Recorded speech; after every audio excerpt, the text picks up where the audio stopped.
in one of the most stunning and polarizing moments of the pre-fight buildup to the September 13th mega fight between Terence "Bud" Crawford and Saul Canelo Alvarez. UFC commentator and longtime combat sports aficionado Joe Rogan dropped a bombshell on his popular podcast. Crawford should pull out of the fight at first glance. It sounded like hyperbole, maybe even clickbait from a man known to stir the pot. But as Rogan continued to speak, it became clear that this wasn't a cheap headline grab.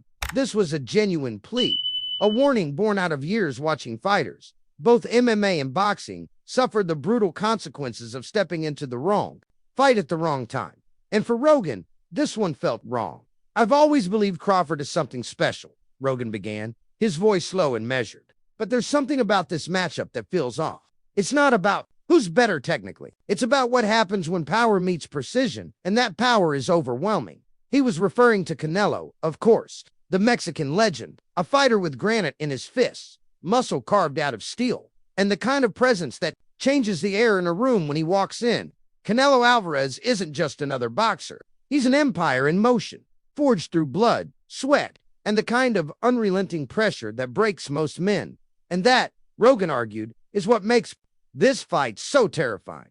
Rogan's comments came just days after watching the now infamous press conference between Crawford and Canelo in Saudi Arabia. The event was as lavish as it was electric.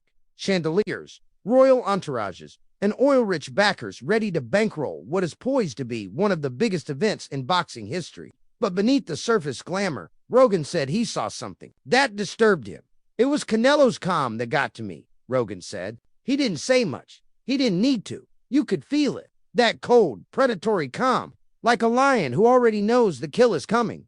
Rogan wasn't doubting Crawford's abilities. He made it clear that he considers the southpaw one of the most gifted boxers of the modern era.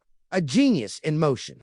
A switch hitter with Raider-like precision and surgical power. A man who dismantled Errol Spence Jr. in such dominant fashion that it prompted endless debates about whether Spence was ever truly elite. But this isn't Errol Spence. Rogan said flatly, "This is Canelo Alvarez. This is a guy who hits with thudding violence. A guy who broke Billy Joe Saunders' orbital bone.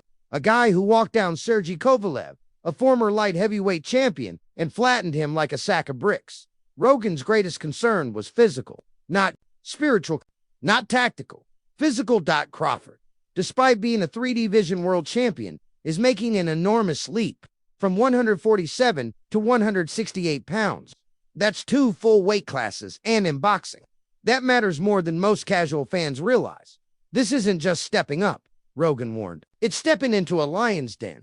He pointed out how even great fighters, Hall of Famers, have suffered when they miscalculated the weight game. Speed fades, timing lags. The muscle you put on for power slows you down. The snap in your shots changes. And when you're going up against someone who has always been there, someone who lives at that weight, it's not just a mismatch, it's a gamble with your life. There's a difference between punching up and surviving. "A train wreck," Rogan said. "Canelo's punches don't just land. They change the way a fight feels. Ask Callum Smith. Guy left the ring with a ruptured bicep. Ask Caleb Plant, who danced for 11 rounds before one left hook dropped him like a sack of wet cement." And then, with almost uncomfortable intensity, Rogan leaned forward and dropped the line that set the internet on fire.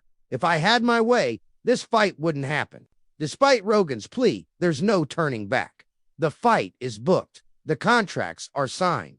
The marketing machine is in full swing. Netflix has secured the streaming rights, marking the first time the platform will air a global boxing event. The main event has become a full-blown cultural spectacle, with hundreds of millions of dollars expected to change hands before the final bell rings. It's not just a boxing match, it's a world event. And no matter the voices of caution, the train has no brakes. Crawford, for his part, has been nothing but defiant.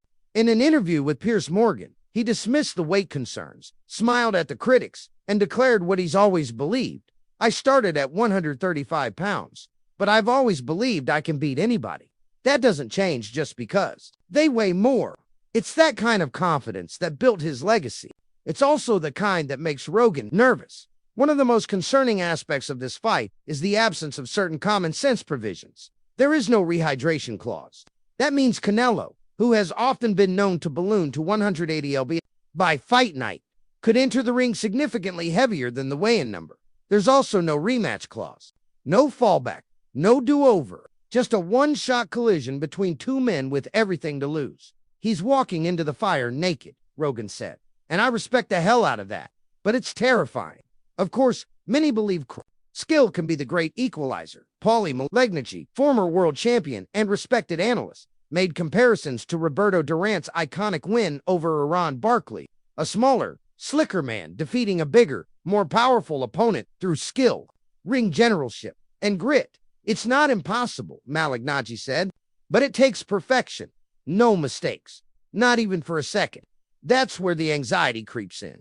Against Canelo, a second is all it takes. From a technical standpoint, this is a fascinating clash. Crawford is a defensive genius. He reads, timing like a cowboy breaker. He switches stances fluidly, confuses angles, and punishes overextensions against spins. He looked like a fighter from another dimension, countering with precision, slipping shots with matrix-like movement, and hurting his opponent at will. Canelo, however, is different. His defense has evolved over the years into a sublime, subtle thing, more slips than blocks, more shoulder rolls than covers. He's not fast, but he's efficient. He doesn't waste energy.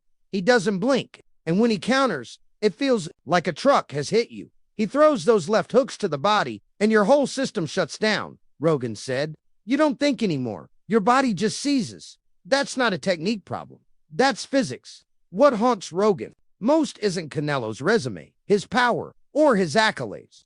It's the look in his eyes. Guys like Canelo, they've seen everything, been through wars, taken real damage, and come out stronger. He's got that terrifying calm, the kind you only get after 1,000 rounds of battle. It's the same calm that broke Miguel Cotto, the same composure that wore down Daniel Jacobs. It's the ice in the veins, the predator that doesn't need to roar to be feared.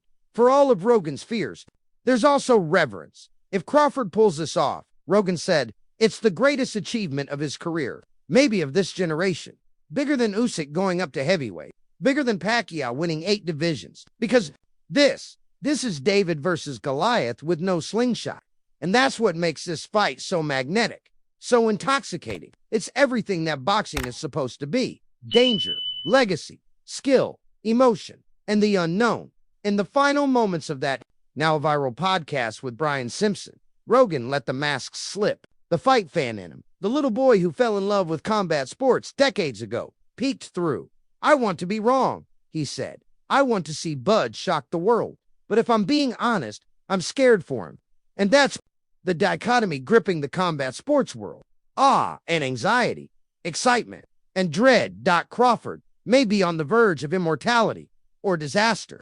And with each passing day, the tension grows because on September 13th, it's not just a fight, it's a leap into the fire. And Joe Rogan's voice echoes in the background, pleading with the wind. Just come out okay, bud.